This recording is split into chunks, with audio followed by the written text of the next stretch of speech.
Soya mokili, Nzambe ozali nyonso ya mokili, Nzambe ozali nyonso ya mokili, Yesu Yesu, Nzambe ozali nyonso ya bana Kongo, Nzambe ozali nyonso ya bana Kongo, Nzambe ozali nyonso ya bana Kongo, Yesu. Kembo na oyo azaya biso na Congo. Kembo na oyo aponamaki azala ya Congo, Israel na mabele. Kembo pona oyo aye libela po bana na ye batenga malisusu te. Moko te aya koboto na bango. Moko te apanza lisusu mariage Israel. Alléluia. Hosanna, Hosanna. Seigneur, Père de la gloire. Nous te disons aujourd'hui, Alléluia, Amen. Nous te disons aujourd'hui que tu as accompli les desseins, tu as accompli la réalité, toutes les réalités du Père de l'éternité. Aujourd'hui, tu es venu dans le point de l'accomplissement. Cela veut dire que le monde est tremblé aujourd'hui. Parce qu'il y a maintenant un nouveau monde de Dieu l'éternel Jésus-Christ, mon Père. Il y a aujourd'hui, toutes choses est renversées, qu'on appelle Alpha et l'Oméga, le commencement et la fin. Il est celui qui prévoit, qui fait le commencement et qui fait la fin. Comme l'homme doit naître et il y a la fin à l'homme. Le monde ancien dans le temps de Noé a été brisé, complètement détruit par l'eau. Il a remplacé un nouveau monde de 8 par son oint, Noé. C'est pour cela que Jésus nous disait, il est Alpha et l'Oméga, le commencement et la fin. Mais en lui seul, Jésus-Christ, il n'a pas le commencement, il n'a pas la fin. Il est le commencement pour ce monde. Aujourd'hui, nous venons d'atterrir à un nouveau monde qui ne finira pas.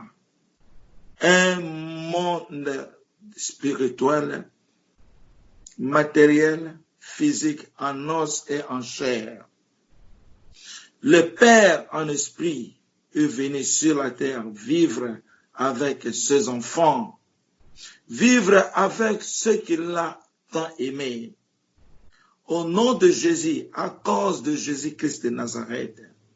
C'est pour cela que la parole nous donne la lumière, que Jésus-Christ est la lumière. Par Jésus-Christ, nous avons la porte vers notre Dieu. Nous avons la vie à notre Dieu à cause de Jésus-Christ de Nazareth. Quand le monde voit Jésus-Christ avant, il voit comme une personne quelconque. Mais parce que l'homme est beaucoup envié par le matériel, non par l'esprit. Mais ceux qui vivent par l'esprit, ils voient Jésus-Christ et l'Éternel juré. Aujourd'hui, nous sommes venus dans le nouveau monde. Le temps de Dieu est venu. Et le monde de Satan est brûlé, est fini complètement. Comme une nouvelle génération est remplacée, l'ancienne génération est finie. Nous supplions notre Dieu l'Éternel. Nous glorifions notre Dieu Papa, qui est un bon Dieu, qui est un Dieu humble, un Dieu grand mais humble, un Dieu puissant et fort mais humble, un Dieu qui ne se voit même pas, un Dieu qu'on le voit par la foi, un Dieu qu'on le voit quand il veut, un Dieu qui n'intimide pas ses enfants. Il n'est pas impressionniste comme le diable et les autres, mais c'est un Dieu de la sagesse. En lui, il est la sagesse. En lui, il est l'intelligence. Nous te supplions, notre Papa, que ton nom soit glorifié aujourd'hui. parce que la puissance et la force demeurent en toi. C'est toi qui as donné l'homme l'énergie. Toutes choses pour parler, manger, c'est toi. Mais l'homme a oublié. Nous te glorifions aujourd'hui parce que tu es un Dieu de toutes choses. Un Dieu qui voit que nous sommes les enfants seulement. Nous sommes aussi les hommes. Aie pitié par la loi de l'amour. Que ta miséricorde aujourd'hui nous embrasse, nous change par la bonté de ton plan, le plan merveilleux de Dieu ici sur la terre aujourd'hui. Parce que le ciel est descendu sur la terre. Beaucoup ne voient pas comment le ciel est descendu. Mais toi, avec tes saints, connais que le ciel est descendu. C'est pour cela que nous t'implorons en disant, vive la célébration du royaume de Christ Jésus-Christ sur la terre. Vive l'amour de notre Dieu, Emmanuel, Jésus-Christ de Nazareth, sur la terre des vivants. Vive la victoire, parce que tu es le champion. Parce que l'ancien monde est fini et nous sommes dans le nouveau monde de Christ Jésus, le Père de l'éternité. Seigneur, Père de la gloire, il n'y a que toi la solution. Tu as déjà accompli toutes choses. Toutes choses est accomplies. Et nous parcourons le nouveau monde que nous sommes en train de marcher par toi, notre Père de l'éternité, le Père berger, notre Dieu puissant et force. Merci Seigneur, ta gloire est trop grande, ton nom est trop puissant, le Dieu d'Israël. Nous courons toujours derrière toi, toi qui es le devant, le premier. Faites-nous de ta grâce aujourd'hui et de toutes tes bontés. Seigneur, que nous soyons toujours tes enfants. Nul ne peut nous arracher de toi, même de nous arracher de ton œil puissant. Ferme-nous sous tes ailes, sous ton abri, afin que nous demeurons toujours les enfants importants de Dieu. Merci, Papa. Aie pitié de nous par la grandeur de ta miséricorde. Faites-nous de ta connaissance que tu nous as prévue, la sagesse, les conseils, la force, la connaissance et la crainte de Dieu. Que nous soyons toujours dans l'amour entre nous et nous ayons la crainte de l'Éternel et que nous pardonnons chacun d'entre nous tous les problèmes qui peuvent arriver de part et d'autre. Nous connaissons aujourd'hui que nos cœurs doivent changer. Nos cœurs ne seront plus comme avant parce que le diable n'est plus avec nous. Nous portons la sainteté d'Emmanuel au nom de Jésus-Christ de Nazareth, par la puissance de la croix, par l'autorité puissante de la croix, l'autorité suprême de la vérité par la puissance de la croix, au nom de Jésus-Christ. Emmanuel, Dieu vivant avec nous. Amen. Tobandina nous a vendredi le 1er mai. Je vis un lion faisant boyebi wana lenge koi azako ganga pendant kazo ganga makasi bato bazo kufa. Namoni toutes les races étaient là, lali na mabele. Cela veut dire tant mosu bato bazo mona ke corona oyo exemple nazo pesa exemple. Corona oyo fola ta masque tout bien sûr. Question nanga nazo tuna.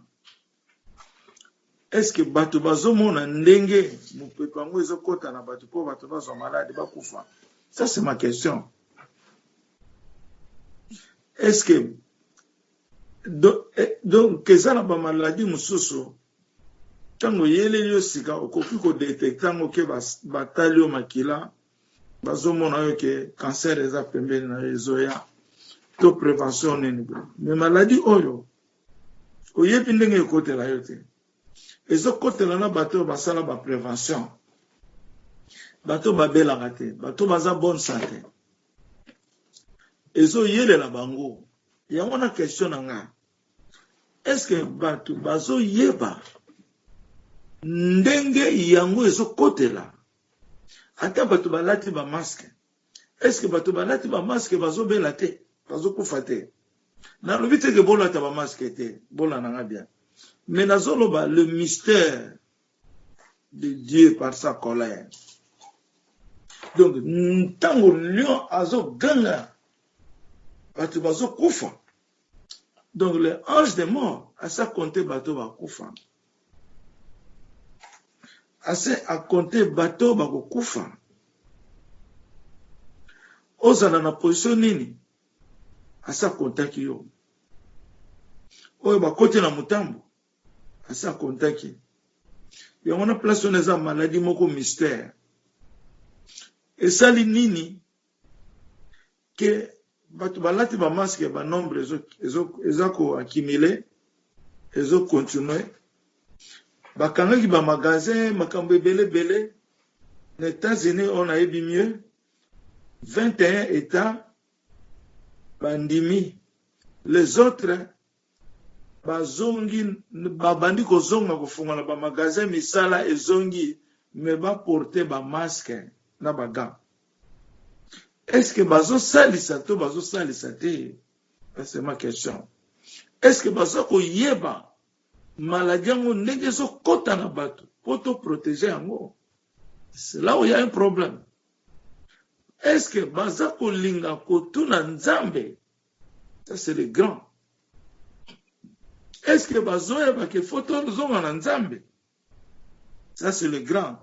Est-ce que bazo yeba que pona nini maladie yango ye par raison comme kaka na Chine na ba laboratoire l'homme de la chair c'est toujours comme ça ozomona mais Satan ko boma mokili mobimba boete Satan nano aboma mokili boete Satan nano akondana mokili boete salamate nyonso ezaka na ye nzambe ndenge ozomona le lion azo ganga metanga azo ganga batu bazo kufa po aza nzambe ya ordre aza nzambe yebi o ba kufa baza combien il connaît eza azate ayebi yangana bi biso batu toza ya ye to banga te to loba au nom de Jésus Emmanuel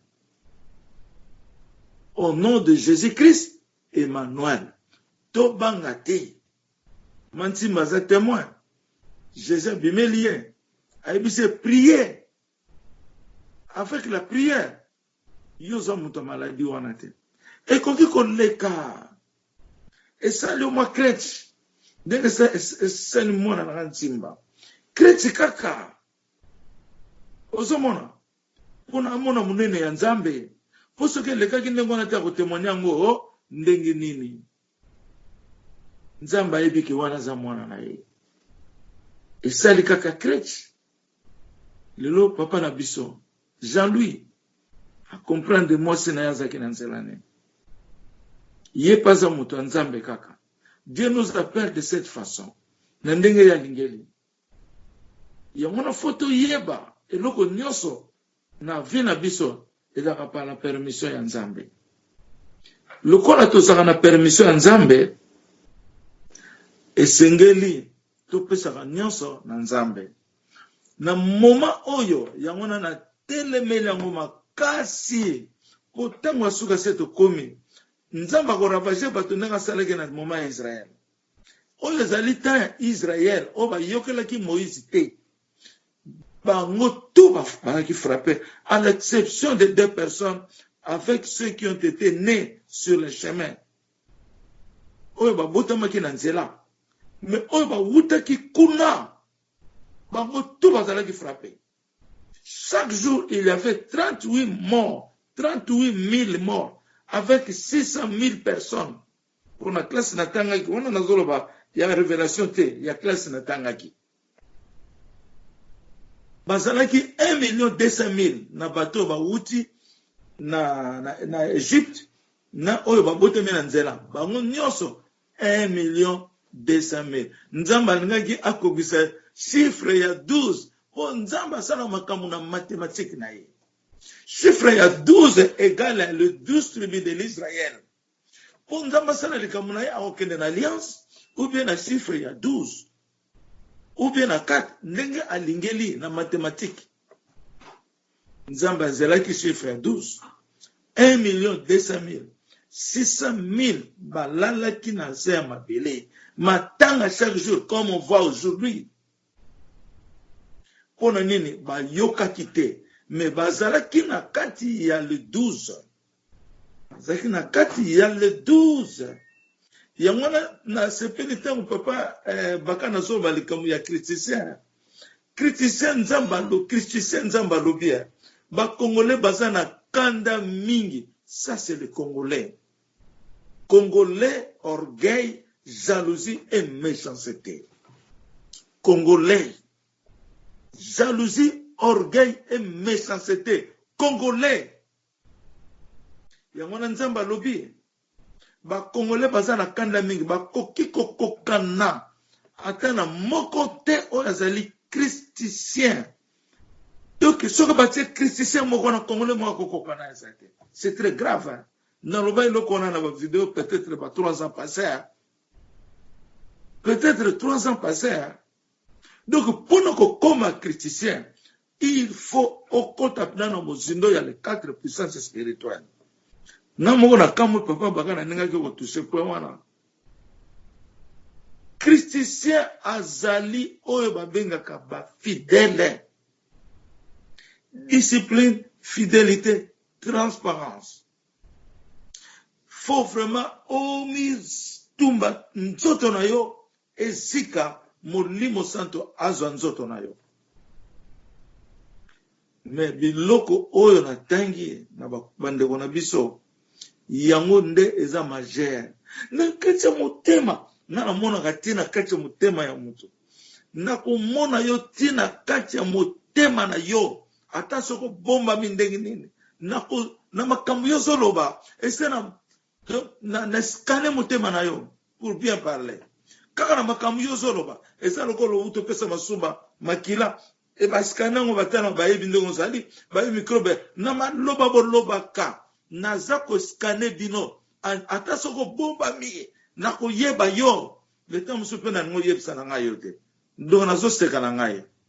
Pour nzamba zalaka confidentiel pe. Ozomona. Nde yango to faire attention na kati ya royaume kwa msuba kosutuka. Kingambo tunazeki na royaume. Na lingite boloba yango bobika biso nyosto bika. Ndenge papa nanga lobaki alingi Congolais nyoso to azala sauver oya côté na alliance. Yezo mono côté na alliance mais au côté na alliance te. Obima na yo na alliance. Me kota na yote le photo longa vraiment hypocrisie atoza mabe la kisa mabe na yo obomba ngote nzamba yebi ndenge nina akoswane yango la kisa caractère na yo ko kase yango te mais faut loba na nzambe na yo secret na nzamba mabe na changeaka te pona nini papa bakana lobi yango demandez mais ne cassez pas au dribble côté moussous. Tozo mona yo, tozo cassé. Tama sona na bino na yo kakabino. Nako yeba ke ti casse la. Ti ozo posi ko nako yeba po molimo santo alatinga. Aza nyonso na nyonso. Ozo mona. Nde yangono ozo mona to sala makamu na forme ya hypocrisie parce que to komi na ta yango. Na ningi bina to kola ulinga nzambe za na bino makasi to za na bana moko ya bolingo eloko nga naza ko betela point awa ezali likambo ya rancune méchanceté na jalousie eza bien te kolinga komona te yo moko lia lipa baninga balia te kolinga te ke o détruire muninga po muninga kweya yo lia non ça c'est pas bon. On a esa fidélité. Na lingi biso to lingala moko to kangala to zala vraiment ensemble. Mais na lingi ba destruction te. To zala vraiment juste dengue Christ a lobby, moi je suis juste et je suis Emmanuel. Juste aimer la justice a l'iniquité. Ata moi na yo boti. Ata papa na ata mobali na ata moi c'est notre nan. Mais zala juste. Vraiment juste. C'est ce que nous parlons, la parole de la vérité. Wana royaume eza yo. Wana royaume eza yo. Faut poser aussi des questions. Tant que vous avez des décisions, vous avez des décisions. Vous avez des bidotés, vous pouvez transformer les camps. Même dans le sens que ça, vous avez des bidotés, vous avez des bidotés. Allez, il y a des gens qui ont engagé ma cam. Ça, ce n'est pas bon. Posez des questions. Si vous avez des décisions, vous avez des camps. Vous avez des décisions. Parce que vous avez non, ils ont hors de thé. Ils ont hors de thé. Pour ngai na méditangi pa nzambe na ngai na tuna nzambe bino botu ne pa na ngai to likamuyo ngosala yo moka secret tuna pe nzambe j'entends opposer ngango soki tali royaume ata soki eza privé na yo koko tuna question za mabete to kosambela pona yango nzambe ko pesa biso réponse parce que éviter décision yo zozwa et ko zulela yo bonheur to zulela yo malheur. La main de Dieu change la forme de la terre. Toloba qui en lobby change la forme de la terre et lingi koloba tout comme ba héros et nzambe les entre les quatre puissances de Dieu qui manifestent à l'homme. Donc le troisième point, il y a les quatre puissances de Dieu qui manifestent à l'homme. Troisième point, ezali nzamba changera biso forme hein? A changera biso zala ki bo comment changer yo pona okoma héros. Ya ona nzamba zo changer la forme de la terre na plan de la vérité nenga simba ki kompa pour mabele échanger ezala susu ndenge ezala kité. Donc la terre est comme une nouvelle terre. Oyo nyonso tozomona lelo ça ne vivra plus. Batu bazomona ke ba malade kosila non ça ne vivra plus. Yanga na baki soki malade kiti tozo attend ya kokeno ko bongisa na mboka na biso. Pour ce monde va être ravagé. Donc nzamba zo changer forme mokili ezalaki eza lisusu te ekozalaka lisusu te bayebi te bino boyebi yango bokolanda royaume to bango nakei naleki wana na le demain kaka le demain non oyaki le premier le demain samedi le demain awa nzambe alobi po bengaka ye joie na biso tolobaki yango lobi azali esika nyonso azali nzambe molimo santo Emmanuel to bengaka ye joie na biso oh Jésus alobaki je vous envoie les consolateurs lobi tolobaki ndenge mosusu lelo peut changer forme mais kaka c'est le même Saint-Esprit azolesa biso même fumba yozolia mego ekeseni sikoyo. Donc azali esika nyonso azali joie na biso to bengaka ye joie na biso joie ezali komona gloire ya nzambe soki gloire ya nzambe ekomeli yo esengo na motema esengo na nzoto na yo ndenge nini nakopesa exemple ndenge nini ozaki na problème maladie te eloko moko luka na nzambe ntango ozwi likambo wana esalaka nini epesaka joie. C'est Emmanuel qui est cette joie. Jésus-Christ nde mutu apesaka ye alongolaka pesaka ye nde aza kimia wana yango na eloko naza kosenga nde gloire ya nzambe na kati na biso ekomeli biso eza kembo lero tobondelaka nzambe tosengaka ye nzambe apesaka biso ezali joie ntango tozwaka joie ntango likambo na yo ekokisami ezali joie ntango ekokisami eza Emmanuel ndenge Yesu alobaki ntango azokona kolamusa Lazare balobi okoka te sa kufi deja zoloma alobi faut kozala na kondima komona ndenge gloire ya nzambe ezali de komona joie. Donc Emmanuel azali joie le glorieux de Dieu Emmanuel yango wana alobi ki ya ye kokokisa ba besoin na bino nyonso na mokili. Aye kokokisa na mokili ya sika mawa ekozala susute. Tokozala heureux, heureux, heureuse, heureux, heureux. Joie. Joie na joie. Kembo na kembo. Amen. Nakanisi tobandi koyekola classe oyo ya koyeba liloba eza ndenge na mama kabota ye na ye sikoyo mpe saba noyeba eza esengo mingi na Nzambe. Sikoyo nakei na bana kotanga yango nakomaki wapi bobengaka ye joie na biso azali esika nyonso. Azali Nzambe, c'est Emmanuel. Le Fils nous est donné. Le Fils nous est donné. Naleki wana toke na révélation ya lelo dimanche le 3 mai 2020 vers 0h46.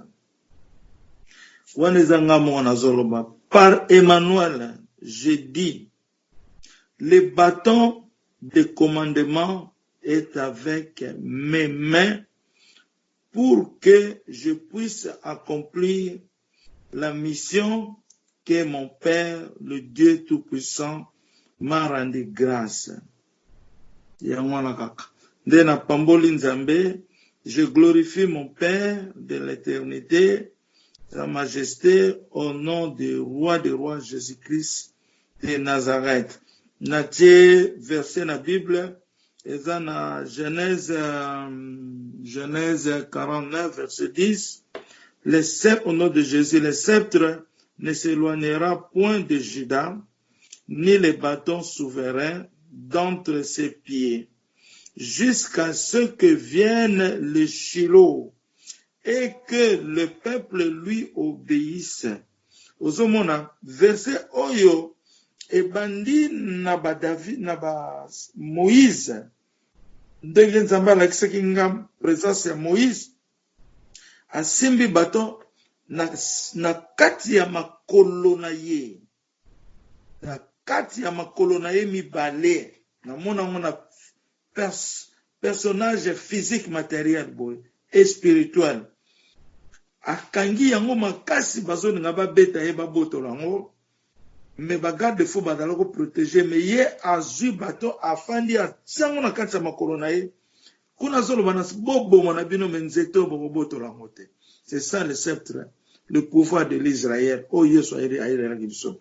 Siko ndenge Moïse abombaki yango ndenge Yesu abombaki yango. Mais lelo bato wana mona na biso emili na mona yango déjà. Amona yango eza na position na ngai.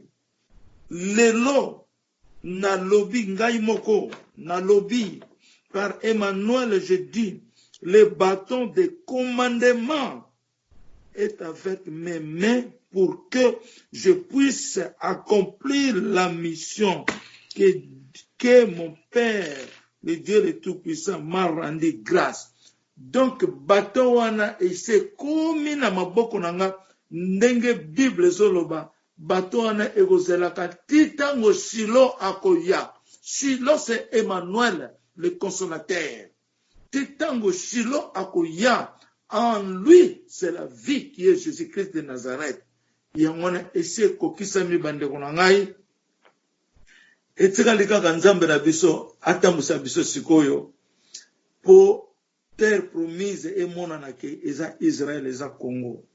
Na yebisa bino lelo ezape esengo na kati ya motema joie oyo le Fils nous est venu vivant au nom de Jésus-Christ et c'est osimbi yango bamekaki babotola yango me esimbaki te tosimbi yango na maboko na ngai.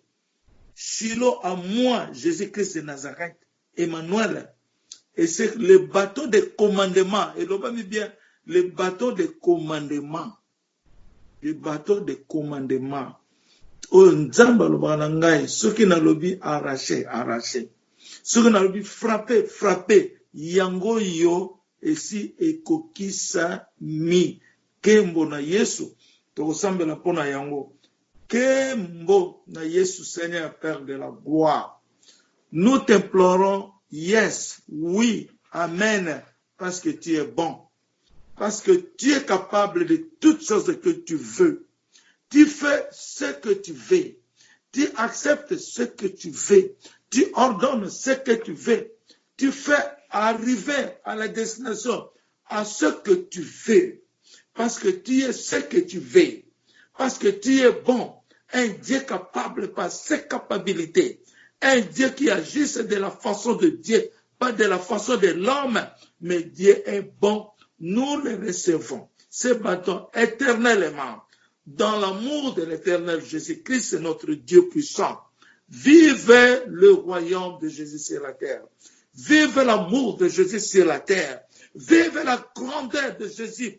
Aucune race, aucune nation fera contraire à ces plans de Dieu aujourd'hui. Vivez la victoire de Jésus-Christ. Vivez le succès de Jésus-Christ. Vivez la paix de Jésus-Christ sur la terre.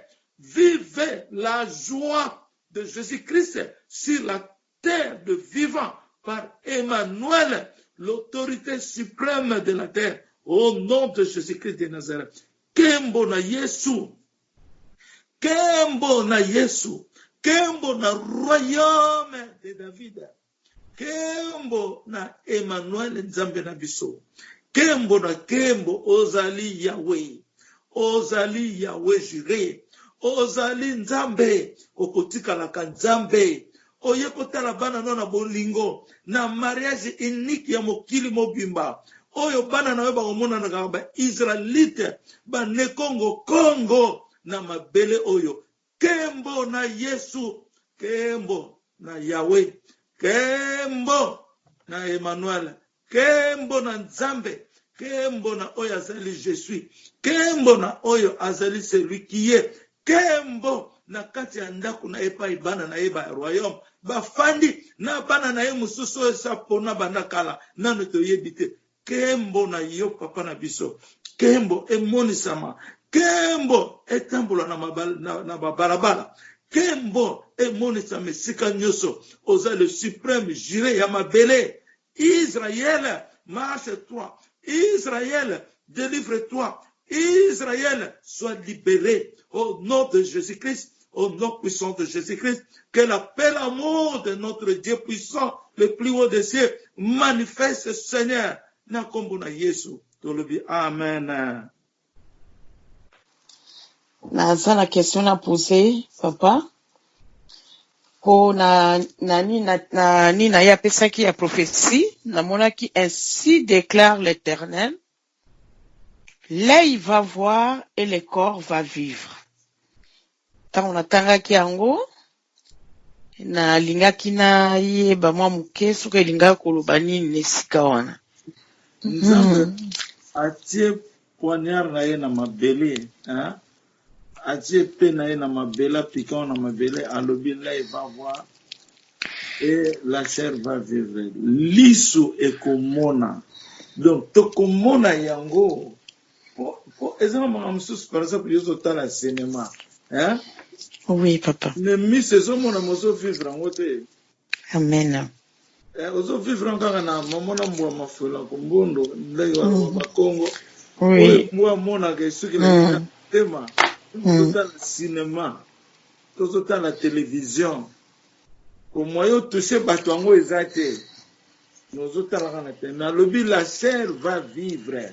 Amen. Donc, toko vivre yango, donc toko sala na kati ya royaume mwana, toko simba ka papa eliboye, toko vivre ka toko zomisala, toko ti lola, pour mabele komi paradis terrestre, pour na royaume kitila mabele.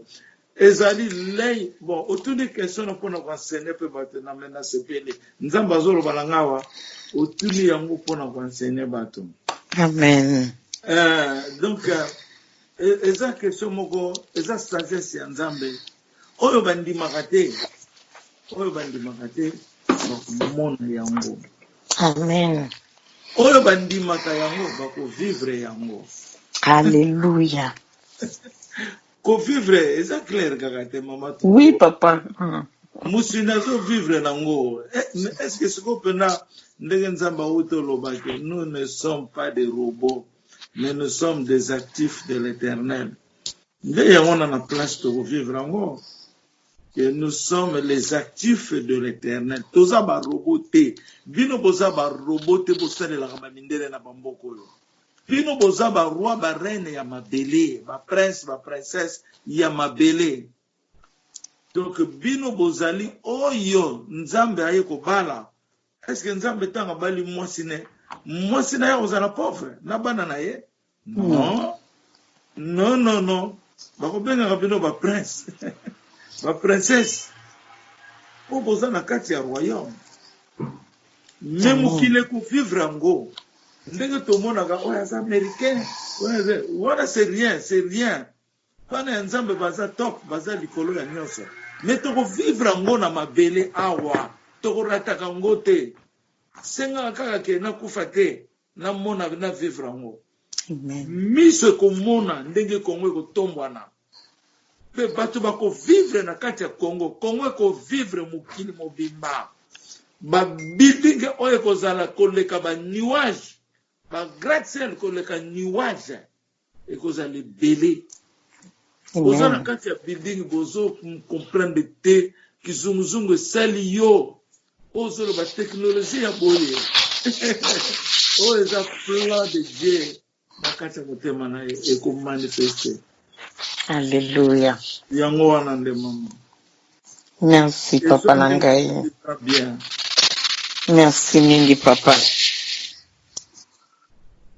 Amen. Mangalula naza na ndoto namonaka eza kaka ya muke na mona bazola kisanga kompagnie ya ba gaz Amerika to lambelaka na ba gaz moko ba mususu na kura me mingi to lambelaka na gaz ba lakisanga kompagnie wana ya ba gaz no bagazi ya minene kompagnie nango siko na moni zinga bagazi ezaki na bandako pembeni bandako ndenge tozala na basama na moni batu babimisi bakiti bandete ezalaki pembeni wana bafandi na se ya bandete lelo nazo koma place wana nazolobela batu wana na bia bozoyoka te mifiniko ya bagazi wana ezofungwa ma batongo tozomona eloko tozoyoka eloko te tozoyoka te lebi boyoka na yoki bagazi mifiniko zofungwama bozoyoka te azolobe bango elekaki ata 5 minutes na moni kompagnie ya gaz explose nyonso moto moni gaz ezaka moto makasi explose kompagnie nyonso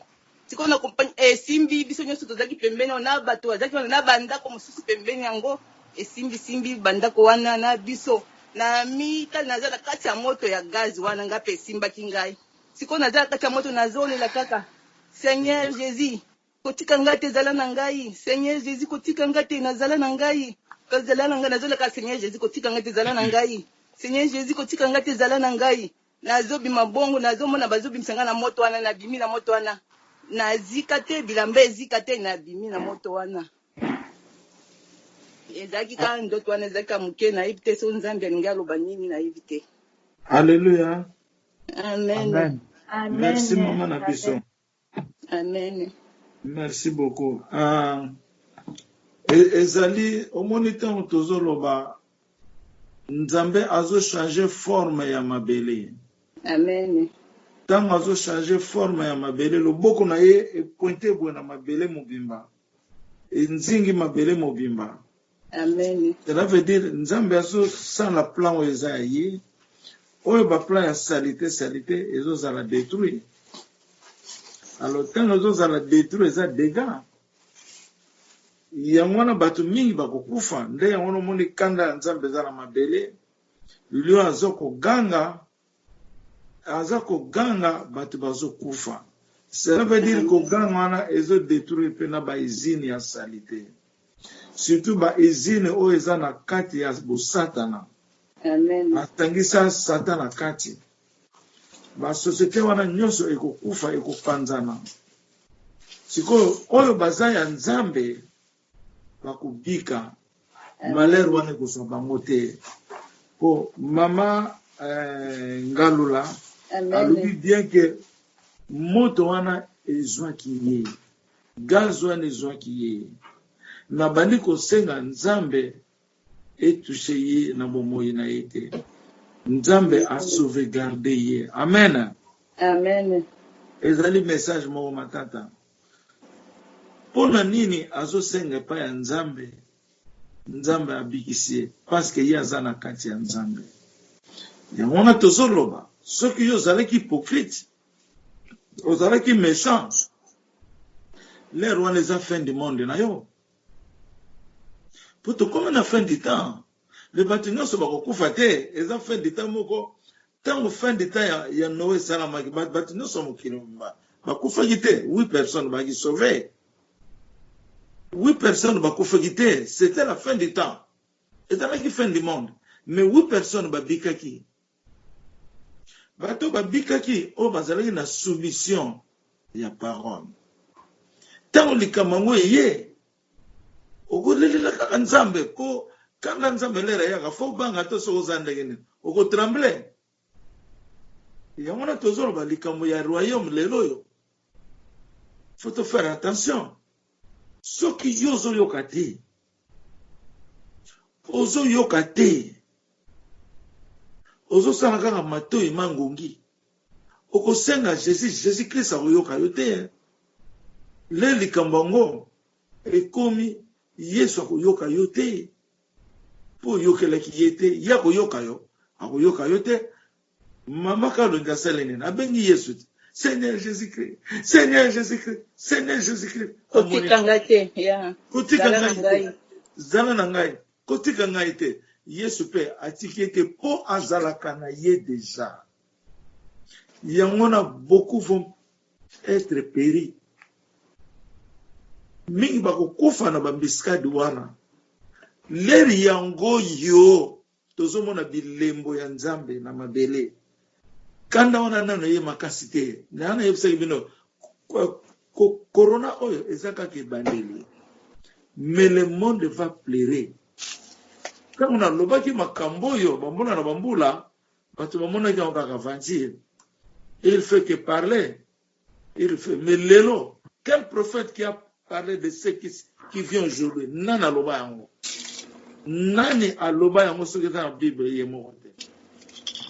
Nani aloba yango makambo to lobi na ndenge makambo ekozala? Qui a parlé ça? Eza ba prophétie na bango te ya mabomo pasi bandoki mama na yonda lokaka yo noko na yonda lokaka yo. Mais l'homme est responsable de lui-même. Si tu es conscient en toi-même, les sorciers ne peuvent pas t'attaquer. Batunde balingi bandoki baloka bango parce que bango moko baza bandoki. Mais si toi tu te fais de Dieu, au sali écart na mabe nyonso, aimer la justice, aïe nikite, na kanisi ata ozalaki na kindoki, eko kima yo, eko sala nature na susu te. Azalaki ya Nzambe te, aningaki a finir ya kubunga. Jour tango mwe ningaki koka, anoza asuna mukilo te. Yangwana Nzambe aza ko enseigner biso d'une manière d'une autre façon. Il nous enseigne, mes enfants, l'heure est venue. Je suis en train de changer le monde à la fin du temps. L'heure yango bobongo la mitema na bino. Moi, ce que moi je parle, c'est l'amour. Je ne parle pas de la prophétie inutile. Oh, bana mukili lingaka, impression. Ngeli, je n'aime pas parler ça. Na sambeli na yo na web source ya vie naturelle na yo. Ce qui Nzambe alingi. Mais beaucoup plus na kwa Seigneur yo na kobanga Nzambe. Pour et pas de délivrance ezalaka na mutu eza kobanga Nzambe. Eza na kobanga Nzambe na soumission na yo. Je n'enseigne pas d'autres choses ce que zali la parole du royaume à l'église. Alors yamona photo banga yo posa royaume to banga ezando to moko somo likambo nucléaire on nga sera mona ngo des fois na moni bato bazolata ma ba masque nucléaire mais lelo bato bazolata ba masque bilamba. Est-ce que bato ngo bazozala maladie kaka te bato bazokufa te? Est-ce que zo sela nombre diminué tezo mata yana tuna ki question faut ko yeba maladie ngo uti wapi ezo kotela ndenge na bato tango na tanga Moïse ange de ya la mort abaneko kende. Est-ce que ba égyptien ba mona kinde maladie côté ki na bandako na bango ba mona kite mais bana Israël ba yeba ki ango ke biso tokozalaka na bandako tokobima te na lelo kozala na bandako ya nzambe eza nini na lelo yo ofandi na Chicago na Illinois oyo afandi na Washington oyo afandi na France kozala na kati ya nzambe eza nini lelo qui peut me répondre? Royaume aza direction royaume azopesa bonne nouvelle aza direction aza ndako ndenge olobi me mutu oyo akolanda maloba ya royaume ye nde mutu akoti na kati ya ndako ya royaume me yo fanda wano na njili musika na Kingasani na Kisangani na Bukavu me ntango ozobanga royaume ozolanda mate ya royaume ndenge mama Shahida alobi na motema na yo tout vient du cœur na lero wana ata soko za musika noza na kati ya royaume po tozo vivre na molimo na musonité. C'est l'esprit qui vivifie la chair ne vivifie pas l'esprit. C'est l'esprit qui vivifie la chair.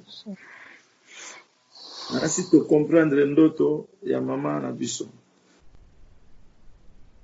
Après ça, na komona papa moko azomata azokita azoloba anto obiki ozana nzambe obiki ozana nzambe kapati wana bongo papa nezala ye moko Emmanuel mtaki ko azomata azokita ozana nzambe azoloba bongo soko zalangi na nzambe te ndo biki te.